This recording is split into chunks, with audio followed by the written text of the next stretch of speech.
नमस्कार बंधुगण आपण मानक मो चैनल को पुन थे स्वागत करुच्ची। बंधु मैंने आपणकर जदि कुंभ राशि होता है तेबे भिडटी को शेष पर्यंत निहाती देखंतु। कुंभ राशि व्यक्ति विशेष मानकर यही विषय विश्वकर्मा पूजा अर्थात कन्या संक्रांति ठारू संपूर्ण रूप से बदलवा जाउछि। कारण ग्रह नक्षत्र चलन में बहुत बड़ परिवर्तन होगाकू जाउछि, जहाँफल कुंभ राशिंकर व्यक्ति मानकर जीवन में चली समस्त दुख कष्ट एवं समस्यार अंत होबाकू जाउछि एवं सेमानक जीवन में पुणी थरे खुशी फेरिबाकू जाउछि। बुध शुक्र एवं सूर्यंकर राशि परिवर्तन होबाकू जाउछि, जार प्रभाव में आपणक जीवन में बड़ परिवर्तन होबाकू जाउछि। आपणक जीवन में चली समस्त दुख कष्टर अंत होबाकू जाउछि। पुनर्बार आपणक जीवन में खुशी फेरिबाकू जाउछि। तेबे आसंतु जानिबा एही विश्वकर्मा पूजा ठारू आपणक जीवन में कौन सबु बड़ परिवर्तन होबाकू जाउछि। तेबे भिडियोटी रे आगकू बढ़िबा पूर्वरु आपणकर जदि कुंभ राशि होता है तेबे भिडियोटी को लाइक करी चैनल टी को सब्सक्राइब करदेवे एवं कमेंट बॉक्स रे भक्ति एवं श्रद्धार सहित जय श्री जगन्नाथ निश्चित लिखिबे। बंधु माने पूर्वरु आपणकर स्वास्थ्य खराब रहुतला, धनजनित समस्या भी देखा देउतला, आपण ऋण नेइथिले किंतु ऋण सुझिबाकू समर्थ भी होई पारनथिले। ऋण करजरे मायाजाल रे आपण छंदी होई जाइथिले, ऋणर भार आपणक ऊपर बढ़ी जाइथिला, गृह परिवार रे खुशीर वातावरण नथिला, शिक्षा क्षेत्र रे समस्या मध्य देखा देउतिला, आपणकर अनेसेसरी खर्च मध्य होउतिला, समाज रे आपणकर मान सम्मान कमी जाइथिला, आपणको चाकरी प्राप्ति होई पारु नथिला, संतान संपत्ति को नहीं मध्य आपण चिंतित भी रहुतिले, आपणको व्यापार वाणिज्य रे लॉस मध्य होउतिला, प्रेम जीवन रे मध्य समस्या भी देखा देउतिला। तेबे एही भली जहा भी समस्या आपणको जीवन रे देखा देउतिला ताहार एबे शेष होबाकू जाउछि। आपणको जीवन रे पुणी थरे खुशी फेरिबाकू जाउछि। आपणक जीवन में नूतन सूर्य उदय होबाकू जाउछि। बंधु माने 18 सेप्टेम्बर को आपण शुक्रंकर राशि परिवर्तन होउछि, 16 सेप्टेम्बर को सूर्यंकर राशि परिवर्तन होब एवं बुधंकर मध्य राशि परिवर्तन होउछि।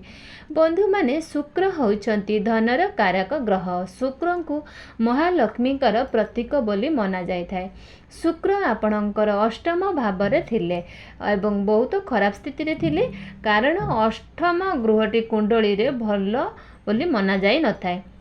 यह धन रे आपणकर क्षतिर भाव होता है, आकस्मिक दुर्घटनार भी भाव होता है। शुक्र आपणकर अष्टम भाव में जेहेतु थिले सेथिपई आपणक निकट को धन आसुनथिला, धनर व्यय भी घटुथिला।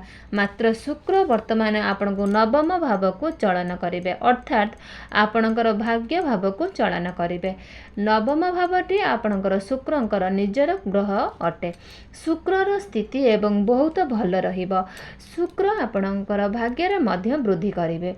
भाग्य बल रे आपणक प्रत्येक कार्य सफलता लाभ करिवे। आपणकर प्रत्येक कार्य सुरुखुरुरे होई जीव। शुक्र आपण होउचंती भौतिक सुखर कारक ग्रह। एही समय आपणकु समस्त भौतिक सुखर मध्य प्राप्ति हेबो। एही समय आपण कोनोसी बड़ कार्यर आरंभ करि पारंती, कोनोसी भी इन्वेस्टमेंट मध्य करि पारंती। स्टॉक मार्केट एवं शेयर मार्केट ट्रेडिंग रे मध्य कार्य करुथुवा व्यक्ति माननकु बहुत अधिक लाभ प्राप्ति हेबो। सेमाननकु आकस्मिक धन लाभ होई पारे। शुक्र आपणकर नवम स्थान रे बसी आपणकर तृतीय भाव को देखुचंती एवं तृतीय भावटी होइथाय आपणकर साहस एवं पराक्रम एवं परिश्रमर भाव एवं छोट मोट जगह को यात्रा करिवार भी भाव। छोट मोट जगह को जाई यात्रा भी करि पारंती। आपणकर कम्युनिकेशन स्किल मध्य एही समय बहुत भल रहिबो। आपणक बाणी रे मधुरता आसीबो। आपण निज बाणी माध्यम रे लोक माननको निज आड़को आकर्षित करि पारिबे एवं आपणकर निज बाणी माध्यम रे किछि अर्थ मध्य रोजगार करि पारिबे। नवम भावटी होइथाय धर्मर भाव। ଏହି ସମୟରେ ଆପଣଙ୍କର ମନ ଧର୍ମ ଆଡ଼କୁ ଅଗ୍ରସର ହେବ। ଏହି ସମୟରେ ଆପଣ କୌଣସି ଧାର୍ମିକ ସ୍ଥାନକୁ ଯାତ୍ରା କରିପାରନ୍ତି। ଧାର୍ମିକ କାର୍ଯ୍ୟରେ ମଧ୍ୟ ଆପଣଙ୍କର ମନ ବଳିପାରେ। ଆପଣଙ୍କର ସନ୍ତାନଙ୍କର ସ୍ୱାସ୍ଥ୍ୟରେ ଉନ୍ନତି ଆସିବ। ପିତାଙ୍କ ସହିତ ଆପଣ ଏହି ସମୟରେ ସମ୍ପର୍କ ବହୁତ ଭଲ ରହିବ। ଏହି ସମୟରେ ଆପଣଙ୍କୁ ପ୍ରେମ କ୍ଷେତ୍ରରେ ବହୁତ ସଫଳତା ମିଳିବ। ଆପଣଙ୍କର ପ୍ରେମ ଜୀବନରେ ପୂର୍ବରୁ ଯଦି କିଛି ସମସ୍ୟା ଚାଲୁଥିଲା ସେଥିରେ ମଧ୍ୟ ସୁଧାର ଆସିବ। ଆପଣ ଦୁଇ ଜଣଙ୍କ ମଧ୍ୟରେ ଭଲ ପାଇବା ମଧ୍ୟ ବଢ଼ିବ। ଆପଣଙ୍କର ସମ୍ପର୍କ ସୁମଧୁର ହେବ। ଆପଣଙ୍କ ମଧ୍ୟରେ ଅଣ୍ଡରଷ୍ଟାଣ୍ଡିଂ ମଧ୍ୟ ଭଲ ରହିବ।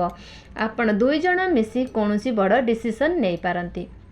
ଏହି ସମୟରେ ଆପଣ ନିଜର ପାର୍ଟନରଙ୍କ ଉପରେ ଡାଉଟ୍ କରନ୍ତୁ ନାହିଁ କିମ୍ବା ଅଧିକା କ୍ରୋଧ ମଧ୍ୟ କରନ୍ତୁ ନାହିଁ, କାରଣ ମଙ୍ଗଳ ଆପଣଙ୍କର ପଞ୍ଚମ ଭାବରେ ଅଛନ୍ତି। ତ ସମୟ ସମୟରେ ଆପଣଙ୍କ ମଧ୍ୟରେ ଅତ୍ୟଧିକ କ୍ରୋଧ ଦେଖାଦେଇପାରିବ। ଆପଣଙ୍କ ମଧ୍ୟରେ ଜିଦ୍ଦି ସ୍ୱଭାବ ମଧ୍ୟ ଦେଖାଦେଇପାରେ, ଯାହାକି ଆପଣଙ୍କର ପ୍ରେମ ଜୀବନରେ ସମସ୍ୟା ଆଣିପାରେ। ଏଥିପ୍ରତି ଆପଣ ଟିକେ ଧ୍ୟାନ ଦେବେ, ନଚେତ୍ ବିଶ୍ୱକର୍ମା ପୂଜା ଠାରୁ ଆପଣଙ୍କର ପ୍ରେମ ଜୀବନ ବହୁତ ଭଲ ରହିବ। ଏମିତିକି ପୂର୍ବରୁ ଆପଣଙ୍କର ପ୍ରେମ ଜୀବନରେ କିଛି ସମସ୍ୟା ଥିଲା, ତାହା ମଧ୍ୟ ସମାଧାନ ହୋଇଯିବ। ଶୁକ୍ର ଆପଣଙ୍କର ବଳବାନ ସ୍ଥିତିରେ ଥିବା ହେତୁ ଏହି ସମୟରେ ଆପଣଙ୍କର ଭ୍ରମଣର ଯୋଗ ମଧ୍ୟ ବନିବ। ଆପଣଙ୍କ ମଧ୍ୟରେ ସାହସ ଏବଂ ପରାକ୍ରମ ମଧ୍ୟ ବୃଦ୍ଧି ପାଇବ। ତେବେ ଦର୍ଶକ ବନ୍ଧୁ, ଆପଣଙ୍କୁ ଯେଉଁ ବି ଛୋଟ ମୋଟ ଟିକେ ଅଛି ତାକୁ ସମାଧାନ କରିବା ପାଇଁ ଆପଣ ପ୍ରତ୍ୟେକ ଦିନ 108 ଥର ଗାୟତ୍ରୀ ମନ୍ତ୍ର ଜପ କରନ୍ତୁ। ଦେଖିବେ ଯେଉଁ ସବୁ ଟିକେ ବି ଅସୁବିଧା ଅଛି ତାହା ବି ସମାଧାନ ଅଛି। ତେବେ ଦର୍ଶକ ବନ୍ଧୁ, ମୋର ଭିଡ଼ିଓଟି ଆପଣମାନଙ୍କୁ ପସନ୍ଦ ଆସିଲେ ନିଶ୍ଚିତ ଲାଇକ୍ କରନ୍ତୁ, କମେଣ୍ଟ କରନ୍ତୁ, ସେୟାର କରନ୍ତୁ। ଆପଣମାନଙ୍କର ବନ୍ଧୁ ଯଦି ଅଛନ୍ତି ତାଙ୍କର ବି ଯଦି କୁମ୍ଭ ରାଶି ହେଇଥାଏ ଆପଣମାନେ ତାଙ୍କୁ ବି ସେୟାର କରିଦିଅନ୍ତୁ, ସେ ବି କିଛି ସମସ୍ୟାର ସମାଧାନ ବାଟ ପାଇପାରିବେ। ତେବେ ଦର୍ଶକ ବନ୍ଧୁ, ମୋର ଭିଡ଼ିଓଟି ଏଇଠି ସମାପ୍ତ କରୁଛି। ପୁଣି ଦେଖାଯିବ ଆଗାମୀ ଏକ ନୂଆ ଭିଡ଼ିଓରେ। ଆପଣମାନଙ୍କୁ କହି ରଖୁଛି ପୁଣି ଥରେ, ଆପଣମାନଙ୍କୁ ଯଦି ଏଇଭଳିଆ ଭିଡ଼ିଓ ଦେଖିବାକୁ ରାଶି ବିଷୟରେ ଆପଣ ଜାଣିବାକୁ ଚେଷ୍ଟା କରୁଛନ୍ତି, ତେବେ ନିଶ୍ଚିତ ଆପଣ କମେଣ୍ଟ ମାଧ୍ୟମରେ ନିଶ୍ଚିତ ଆମକୁ ଜଣାନ୍ତୁ। ତେବେ ଦର୍ଶକ ବନ୍ଧୁ, ମୋର ଭିଡ଼ିଓଟି ଏଇଠି ପୁଣି ରଖୁଛି। ଦେଖାଯିବ ଆଗାମୀ ଏକ ନୂଆ ଭିଡ଼ିଓରେ ପୁଣି ଥରେ ଏହି ଚ୍ୟାନେଲରେ। ରହିଲି ଦର୍ଶକ ବନ୍ଧୁ, ଜୟ ଜଗନ୍ନାଥ।